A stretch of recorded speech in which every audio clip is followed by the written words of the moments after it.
erotic poetry because I was always forced to be somebody I wasn't, whether it was good, bad, or indifferent. Yeah. So I purposely do. I know. I listen. Given this part, you would never have to apologize for your art. Wait, hold on. That was fire. Little doesn't mean that it's not impactful. We need to get away from this idea that in order to be impactful or influential or have any type of command or of energy, that we have to be big. Sometimes the most powerful and simplest things are the most effective. They say that you don't need a lot of people on your team if you got the right people, right? And they say that for a reason. So I don't need it to be big. I don't need it to be seen as big. I need it to be polished. I need it to be organized. Effective. I need it to be refined and effective. I need it to be something that I can have that's lasting. I don't care about the terminology of big or little or small, right? Because I'm small and I'm powerful. You better go ahead. I'm tiny, I'm petite, I'm whatever you want to call it. But I know who I am well enough to know that I'm going to get to what I got to get to in order to do good and do what I need to do for me and my family and mine. So with that being said, I don't see little as a derogatory term when I'm speaking over myself because I don't see little as limiting. And that's part of me being in the disability community space. I know that's right. Because I understand that if we keep assigning these labels and these meanings and these definitions to terminology, we're limiting ourselves. We start to put our own selves into a mental jail cell about what we can and can't do. And my new beginning is saying fuck all of that. You better, girl. That's a like, because it's like people do certain significant things. And then they be different. Let me tell you something. God bless Andrea and Rachel. Because let me tell you something. Let me explain something to y'all, right? Because see, next project.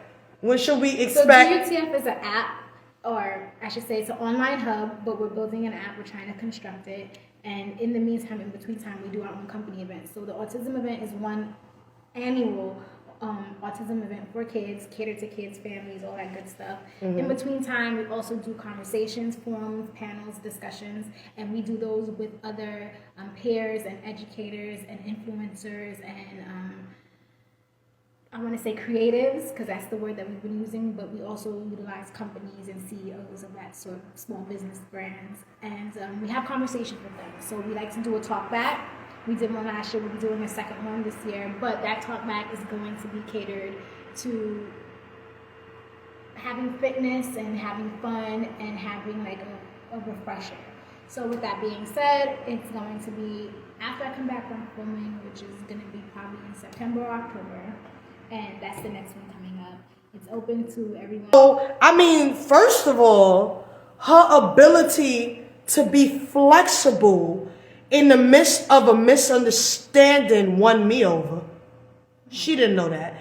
That won me all the way over. I said she could call me for anything. She ain't gonna know until she actually called me. Big energy. So you sitting up and talking about something little. Gavin is in love with my platform. He asked my platform to stay there. I was hoping I didn't have to ask, but I'm humble enough to ask because I'm determined. So when you say little, I was gonna let you finish, but I looked at me and Symbolic looked at each other, and his face was balloon at me. Remember, you turn around, all of a sudden I'm playing balloon with the little kid. It was the most. I mean, I don't know. You ever had so much fun you teared up? Am I the only sensitive? You know what I'm talking about? That's how it. All right, well, I didn't mean to. I was letting you know. That's how it was for me. So after looking at the. That's why I did the platform doyoutf. TF stands for tradefor. It's actually a bartering hub for those who are signed as disabled, different, unique, chronically ill, and their allies, so that they can share their experiences and tell their stories, and they can network among one another, and they can really do that based in bartering. So that means if you're a poet and you're a podcaster and you guys don't know each other and you guys get on the platform, you can find one another and figure out how you guys can work together and help each other to create and to do and to meet and to network. And it started, and that's why I'm liking it to the kids aspect, because it started in honor of my brother, Chaz, who passed away. He passed away in 2014, and it was a devastating time. My family and I honestly have never been the same since. But he was a very pivotal person in my life because I just feel like he also was assigned to be on the spectrum of autism.